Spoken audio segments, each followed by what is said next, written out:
2014 ମସିହାରେ ଯେତେବେଳେ ମାନ୍ୟବର ରାଜ୍ୟପାଳ ବିଧାନସଭାରେ ଘୋଷଣା କରିଥିଲେ ଯେ ଦ୍ୱିତୀୟ କୃଷି ବିଶ୍ୱବିଦ୍ୟାଳୟ କେବିକେ ଅଞ୍ଚଳରେ ହେବ, ସେହି ସମୟରେ ବଲାଙ୍ଗୀରମାନଙ୍କ ଦାବି ଥିଲା ଦଳଗତ ନିର୍ବିଶେଷରେ ଯେ ବଲାଙ୍ଗୀରରେ କୃଷି ବିଶ୍ୱବିଦ୍ୟାଳୟ ସ୍ଥାପନ କରାଯାଉ।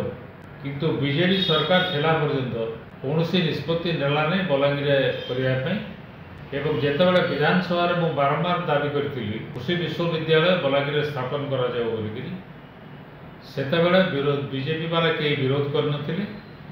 ଓଲଟା ବିଜେପିର କିଛି ନେତା ଆମକୁ ସମର୍ଥନ କରିଥିଲେ ଏବଂ ସମ୍ବଲପୁରରେ ବି ତତ୍କାଳୀନ କୃଷିମନ୍ତ୍ରୀ ଗୋଟେ ସଭା ଡାକିଥିଲେ। ସେ ସଭାରେ ମୁଁ ଦାବି କରିଥିଲି ତାଙ୍କର ଉପସ୍ଥିତିରେ ଯେ ବଲାଙ୍ଗୀରରେ ଦ୍ୱିତୀୟ କୃଷି ବିଶ୍ୱବିଦ୍ୟାଳୟ ସ୍ଥାପନ କରାଯାଉ। ସେ ହଁ କହିଥିଲେ ଏବଂ କହିଥିଲେ ଆପଣ ୟାକୁ ବିଧାନସଭାରେ ଟିକେ ଉଠାଇ ଦିଅନ୍ତୁ। ମୁଁ ବିଧାନସଭାରେ ବାରମ୍ବାର ତାକୁ ଉଠାଇଥିଲି, କିନ୍ତୁ ସରକାର କର୍ଣ୍ଣପାତ କଲେ ନାହିଁ।